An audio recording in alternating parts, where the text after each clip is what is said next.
The discovery came during humanity's routine deep space survey of the Epsilon Eridani system. Dr. Sarah Chen stood at her station aboard the research vessel Horizon, her eyes fixed on the unusual readings flooding her screens. What had started as a standard electromagnetic sweep had revealed something extraordinary: crystalline structures that defied natural formation patterns, spreading across an entire planet's surface. "Captain Reynolds," she called out, her voice steady despite her racing heart. "I think you need to see this. The planet shouldn't have been able to support life. At least, not life as humanity understood it. With surface temperatures hovering just above absolute zero and an atmosphere stripped away by its dying sun, Epsilon Eridani IV seemed like another dead world among countless others. Yet there they were, patterns too precise to be random, too complex to be natural. As the horizon moved closer, the truth became impossible to deny. An entire civilization existed there, but one unlike anything humanity had encountered in its centuries of space exploration. The beings were crystalline in nature, their cities growing like geometric forests of light and shadow across the frozen plains. But something was wrong. The patterns were breaking down, fragmenting at their edges like shattered glass. "They're dying," Dr. Chen whispered, analyzing the degradation patterns. "Their sun is failing faster than expected. The changes in radiation spectrum are disrupting their very molecular structure." Captain Reynolds leaned forward, his weathered face illuminated by the holographic displays. "Can they communicate?" The answer came before Dr. Chen could respond. A signal, not transmitted through conventional electromagnetic waves, but through precisely modulated vibrations in the crystalline structures themselves. When decoded, the message was both simple and devastating. "We are the frost. We are fading. Help us." The next 48 hours aboard the Horizon were a blur of activity. Earth had to be notified. First contact protocols initiated and emergency response teams assembled. But the usual bureaucratic delays that plagued interstellar politics were swept aside by a simple fact. This was a species facing extinction, and they had asked for help. Humanity's response surprised even the most optimistic among the crew. Within a week, the first wave of specialized ships arrived, carrying experts in xenobiology, structural engineering, and quantum physics. The challenge they faced was unprecedented. How do you save a species that exists in a state of matter so different from your own that even basic communication requires rethinking the laws of physics? Dr. Chen led the first team to make surface contact. The landing site was chosen carefully, a relatively stable region where the crystalline degradation hadn't yet reached critical levels. As she stepped out of the shuttle in her heavily insulated suit, the sight took her breath away. The frost city rose around her like a forest of diamond and light, each structure pulsing with internal energy that seemed to defy entropy itself. The frost revealed themselves gradually, their forms shifting through the crystalline matrices like light through prisms. They were consciousness embodied in crystal, thought patterns encoded in lattice structures that had evolved over millions of years. Their civilization was ancient, their technology so advanced it appeared magical, yet they faced a threat they couldn't overcome alone. The death of their sun was causing quantum-level changes that were unraveling the very fabric of their being. "We have watched your kind," the frost communicated through vibrations that resonated through the ground and up through the human suits. "You are young, chaotic, burning bright and fast. We did not expect you to answer our call." Dr. Chen worked with her team to establish more efficient communication protocols, using quantum entanglement to bridge the gap between organic and crystalline consciousness. As understanding grew between the species, so did the magnitude of what they faced. The frost couldn't simply be relocated. Their entire existence was tied to the precise gravitational and electromagnetic conditions of their world. Moving them would require technology that didn't exist yet. But humans had long since learned that impossible was just another word for hasn't been done yet. As Dr. Chen shared her findings with the growing fleet of ships arriving in the system, a plan began to take shape. It would require pushing the boundaries of human science, risking lives and resources on an unprecedented scale, and fundamentally changing humanity's understanding of consciousness itself. The response came as a shimmer through the crystalline forests, a cascade of light that human instruments interpreted as both agreement and hope. As the sun of Epsilon Eridani continued its inevitable decline, casting longer shadows across the glittering surface of the Frost's world, humanity prepared for its greatest challenge yet, saving a species that existed beyond the boundaries of conventional life itself. The first phase would require understanding exactly how the Frost's consciousness was encoded in their crystalline structure. Dr. Chen and her team worked tirelessly, using adapted quantum computers to map the incredibly complex patterns that made up a single Frost individual. What they discovered was astounding. Each being was a vast network of quantum states, maintaining coherence at temperatures that should have made such stability impossible. As the first month drew to a close, humanity's fleet had grown to over 50 ships, their combined crews working round the clock to understand, adapt, and innovate. The Frost's world had become a laboratory unlike any other, where the boundaries between organic and inorganic life blurred, and the definition of consciousness itself was being rewritten. But time was running out. The star's deterioration was accelerating, and with it, the breakdown of the Frost's crystalline matrices was spreading like cracks through ice. What had started as a mission of scientific discovery had become a race against extinction, with the fate of an entire species hanging in the balance. And for Dr. Chen, Captain Reynolds, and the combined forces of humanity's best and brightest, failure was not an option. They had made a promise to the stars themselves that in this vast, often hostile universe, intelligence would stand together against the dark, regardless of the forms it took or the challenges it faced. The Frost would not fade into the cosmic night, not while humanity had the power to help them shine. The solution came from an unexpected source.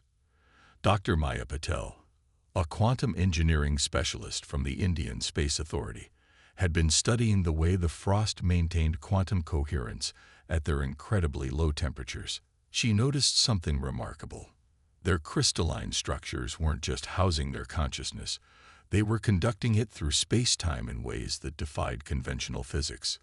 They're not just living beings, she explained to the assembled fleet command. They're natural quantum computers operating on a scale we've barely dreamed of. And that might be exactly how we save them. The plan she proposed was audacious.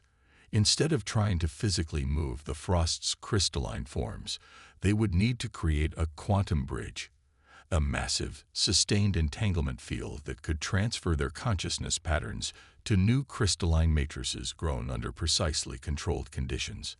It was like trying to transfer the contents of an entire ocean, one molecule at a time, while maintaining every single wave pattern intact.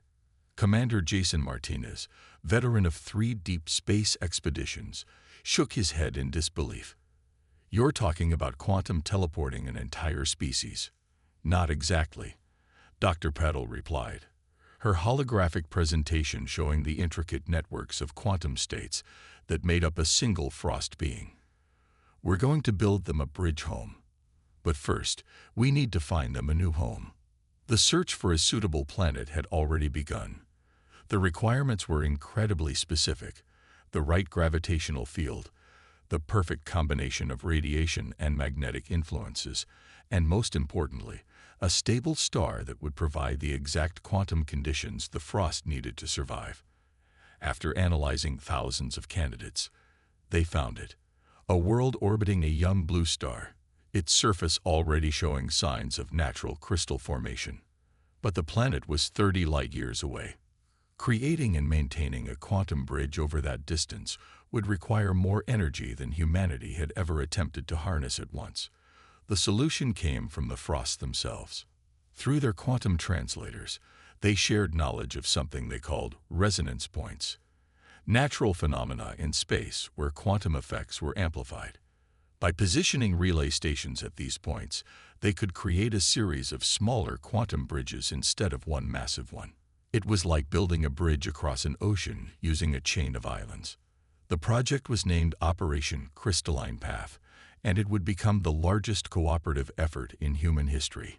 Every major spacefaring nation contributed resources, ships, and personnel. Research stations were built at each resonance point, staffed by rotating crews of scientists and engineers working in shifts to maintain the quantum fields. Dr. Chen, who had made first contact with the frost, now found herself working alongside them to grow the new crystalline matrices that would become their future bodies. The process was delicate. Each crystal had to be formed under exact conditions, its atomic structure perfectly aligned to receive the quantum patterns that made up a frost consciousness. "It's like building someone a new body," she explained to her team. "But the body has to be perfect down to the last atom, or the transfer could fail." The first test transfer was conducted with a single frost volunteer, a young consciousness that had only recently emerged from their equivalent of childhood. The process took 23 hours, during which every human involved held their breath. With the transfer completed successfully, the celebration that erupted aboard the fleet was unlike anything in human history. But they couldn't celebrate for long. The star's deterioration was accelerating, causing more of the frost to show signs of degradation. What had been planned as a careful, methodical process now had to be accelerated. The quantum bridge would need to handle multiple transfers simultaneously. Commander Martinez coordinated the fleet's efforts, positioning ships at each relay point to maintain the quantum fields. The power requirements were enormous. Even with the most advanced fusion reactors, they were pushing the limits of what was possible. Every transfer threatened to overload the system. The Frost, despite their alien nature, showed remarkable courage. They organized themselves into groups, prioritizing their oldest and most vulnerable members for transfer first. Their younger consciousness stayed behind to help maintain their dying world systems until the last possible moment. Dr. Patul worked without rest, fine-tuning the quantum fields, pushing the boundaries of what they thought possible. When the power systems threatened to fail at the third relay point, she developed a new method of quantum amplification on the spot, her hands flying over the controls as she implemented the solution. "We're not just moving them," she told her exhausted team. "We're proving that in this universe, intelligence finds a way.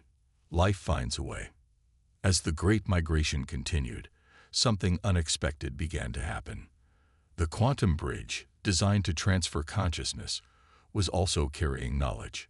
The Frost's understanding of quantum mechanics, accumulated over millions of years, began flowing into human computers. At the same time, human creativity and adaptability influenced the Frost, teaching them new ways to think about problems they had considered unsolvable. They were becoming more than just two species working together. They were evolving, learning from each other in ways that would reshape both civilizations. The quantum bridge had become more than just a path to survival. It was becoming a bridge between two fundamentally different forms of intelligence. But they weren't safe yet. As the star's condition worsened, the very fabric of space-time around Epsilon Eridani began to warp. The quantum bridge, already operating at its limits, would face its greatest test yet. And for the humans and Frost working together, failure would mean more than just the loss of a species. It would mean the loss of one of the greatest achievements in the history of both civilizations. The crisis began with a whisper.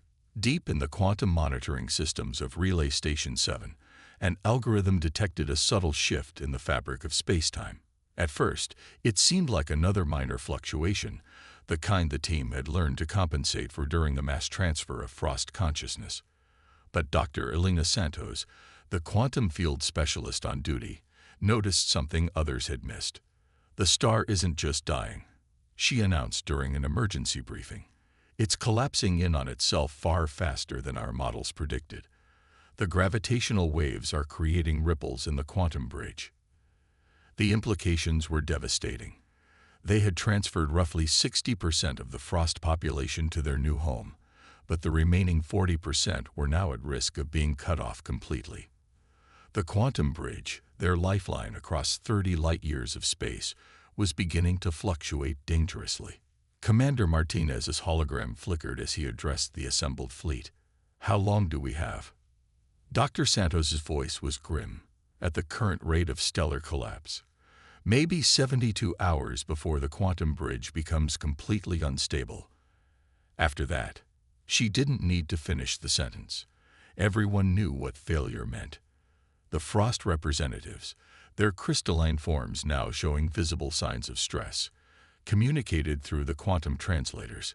We cannot accelerate the transfer process beyond its current rate. Our consciousness patterns would degrade. Dr. Patel, who had designed much of the quantum bridge technology, hadn't slept in days. She stood before the holographic display of the entire system, her eyes tracking the cascade of numbers that represented thousands of lives in transit. Then we need to stabilize the bridge itself. What followed was the most daring engineering proposal in human history. If they couldn't speed up the transfer or stop the star's collapse, they would need to create a bubble of stable space-time around the quantum bridge.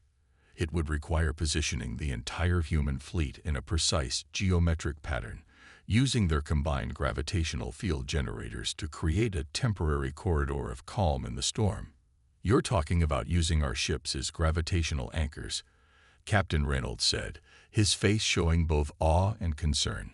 The stress on the hull of each vessel would be enormous. And if even one ship loses position, Dr. Santos added, the entire pattern could collapse, taking the quantum bridge with it.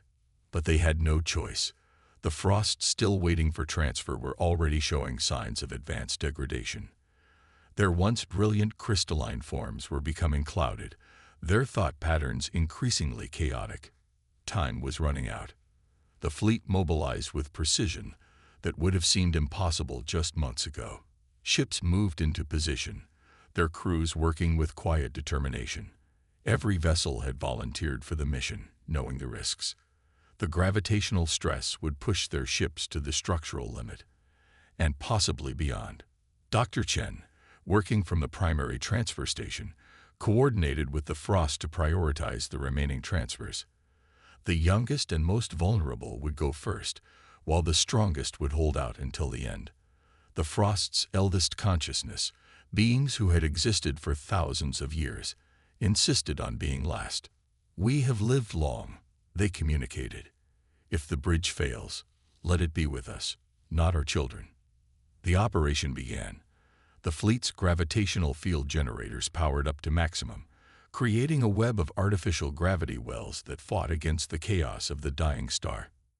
Inside this protective corridor, the quantum bridge stabilized enough to continue the transfers, but the cost was immediate and severe.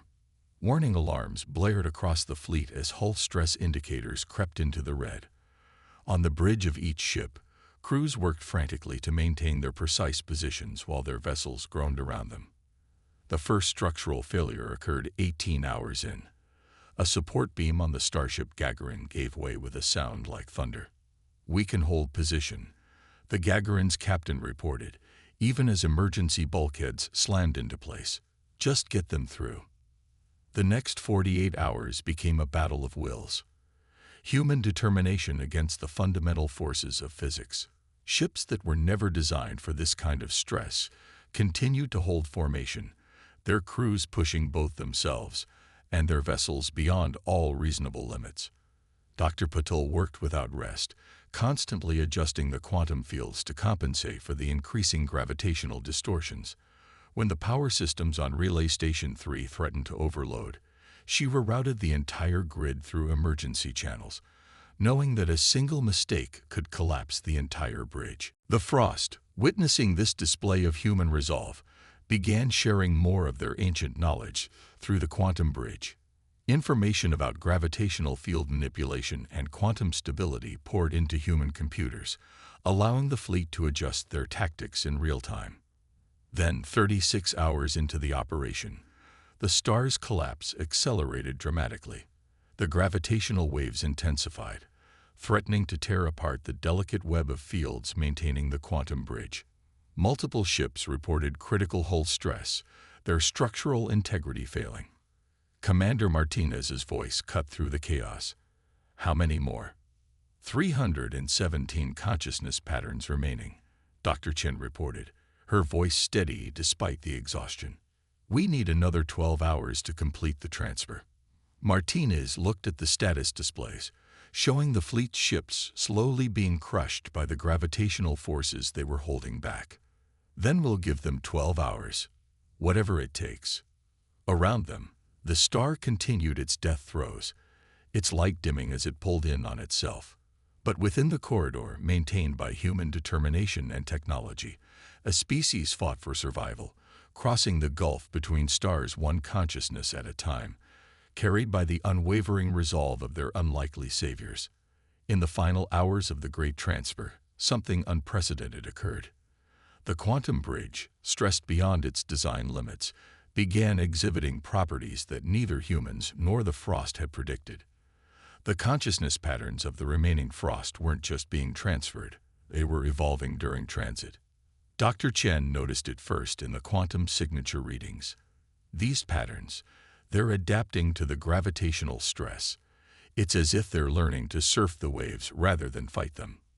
The remaining Frost confirmed her observation. Through generations of existence as purely crystalline beings, they had never needed to adapt quickly. But now, faced with the ultimate survival test, their consciousness patterns were displaying a remarkable new flexibility, one that bore striking similarities to human neural plasticity. Your species' influence, the Frost Elder communicated through the degrading translator. Your chaos. It teaches us to bend rather than break. This discovery changed everything.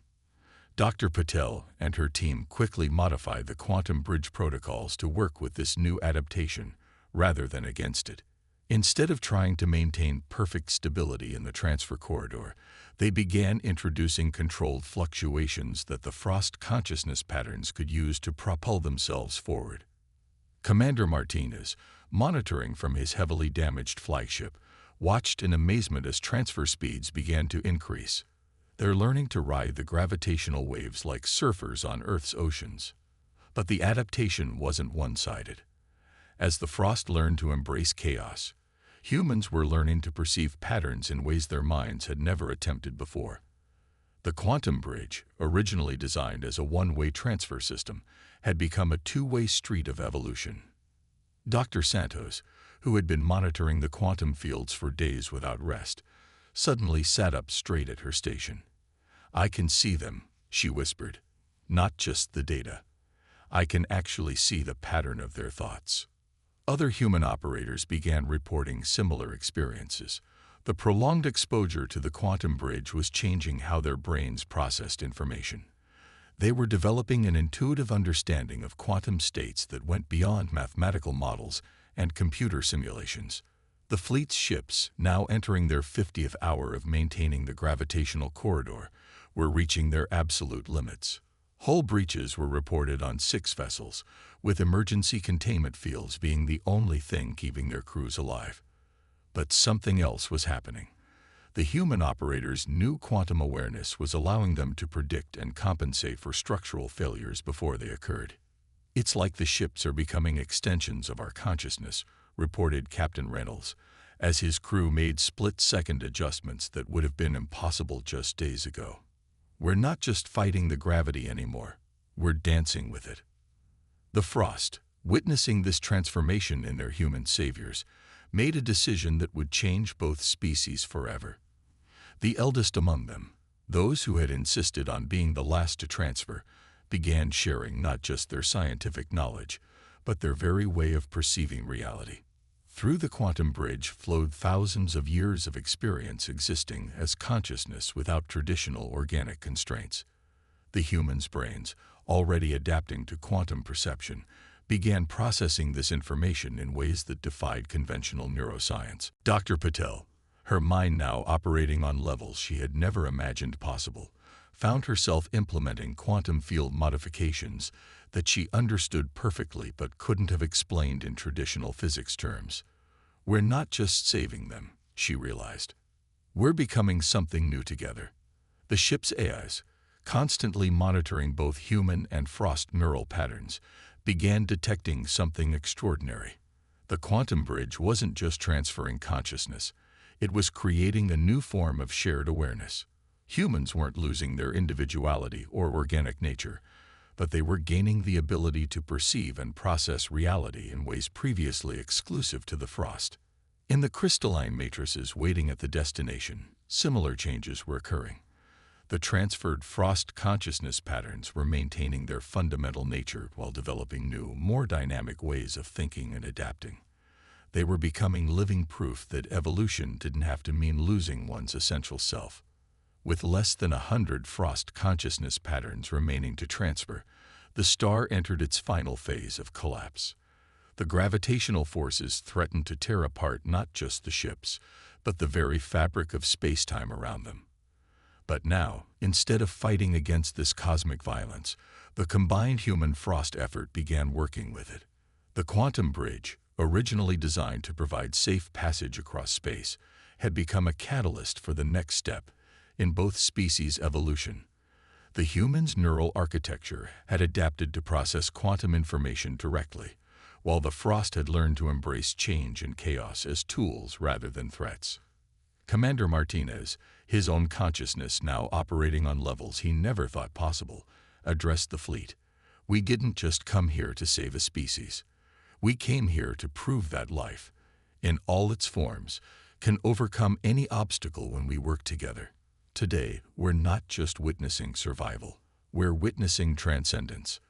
Around him, the combined efforts of two radically different species continued their work, each changed by the other, each made stronger by their differences rather than their similarities.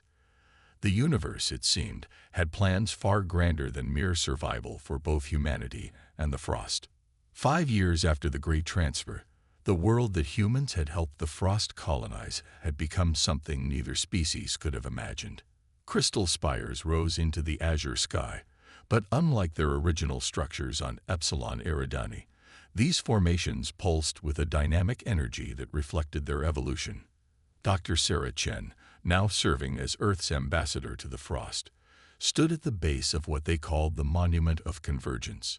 The massive crystalline structure contained the merged consciousness patterns of both human and Frost volunteers who had chosen to remain in a state of quantum entanglement, living bridges between two forms of existence. "We thought we were saving them," she spoke to a gathering of human and Frost representatives. "But in reality, we were saving ourselves from the limitations of our own perspective." The changes that had begun during those desperate hours of the transfer had not faded with time. Instead, they had deepened and spread. A new generation of humans was growing up with an innate understanding of quantum mechanics that their ancestors would have considered impossible. Children could perceive quantum states as naturally as colors. Their developing brains adapted to process information in ways that bridged the organic and crystalline. The Frost, too, had been transformed. Their once rigid crystalline structures now displayed a fluidity that reflected their newfound adaptability. Young Frost consciousness patterns formed and evolved with unprecedented speed, incorporating aspects of human creativity and emotional intelligence into their quantum-based existence. Commander Martinez, his hair now gray but his quantum-enhanced perception, sharper than ever, led the combined fleet that patrolled this region of space. The ships themselves had been redesigned using principles learned from both species, organic hulls grown around crystalline cores, capable of adapting to space-time distortions in real time. "We've created something entirely new," he observed, watching a group of human Frost hybrid vessels perform maneuvers that would have been impossible 5 years ago. Not just technology, but a new way of existing in the universe. Dr. Patel's quantum bridge technology had evolved far beyond its original purpose. What had started as an emergency measure to save a dying species had become the foundation for a new form of interstellar communication and travel. The resonance points they had discovered were now part of a growing network that allowed instant communication and consciousness transfer across vast distances of space. But perhaps the most profound change was in how both species now approached the concept of survival itself. The Frost, who had once existed in nearly perfect stasis, had learned the value of chaos and change from humanity. Humans, in turn, had learned that consciousness could exist in forms far more varied and beautiful than they had imagined. The monument before them contained a record of every ship and crew member who had participated in the original rescue mission. Many had not survived the final hours of the transfer, their ships crushed by the gravitational forces they fought to contain. But their sacrifice had not been in vain. It had become the foundation of something far greater than either species had dreamed possible. "We stand here today," Dr. Chen continued, her words translated simultaneously into quantum vibrations for the Frost, not as saviors and saved, but as partners in evolution. The universe tested us, not to see if we could preserve what we were, but to show us what we could become. The Frost Elder who responded was one of the last to leave their dying world. Their consciousness pattern, now housed in a dynamic crystalline matrix, resonated with both ancient wisdom and new understanding. In our time of greatest need, humanity showed us that adaptation is not a weakness, but a strength. You taught us that change does not mean loss of self, but expansion of possibility. Around them, the new world thrived. Research centers staffed by both species pushed the boundaries of what was possible when organic and crystalline intelligence worked in harmony. The quantum network they had built together was expanding, reaching out to other civilizations, offering new ways of connecting and understanding across the vast distances of space. Young humans trained alongside Frost consciousness patterns, learning to navigate both physical and quantum realms. The Frost, in turn, were learning to experience and value the seemingly chaotic but incredibly rich emotional landscape of human existence. Each species retained its unique identity while growing into something more than they had been before. As the ceremony concluded, Dr. Chen walked through the quantum gardens where crystalline structures grew in patterns that responded to both thought and emotion. A group of human children played nearby, their neural patterns leaving temporary imprints in the crystal matrices, a feat that would have seemed impossible just years ago. "We came to save a species," she reflected, watching the intersection of organic and crystalline life around her. "But we ended up saving ourselves from the limitations of our own imagination. In reaching out to help others, we discovered new dimensions of our own potential." The stars above shone down on a world where two fundamentally different forms of life had not just learned to coexist, but had discovered that their differences were the key to unlocking the next stage of cosmic evolution. The legacy of those desperate days during the transfer lived on, not just in monuments and memories, but in the continuing journey of discovery that humans and Frost now shared. As night fell, the crystalline cities glowed with their own inner light, a testament to the truth that in a universe of infinite possibility, the greatest strength lies not in remaining unchanged, but in having the courage to evolve together.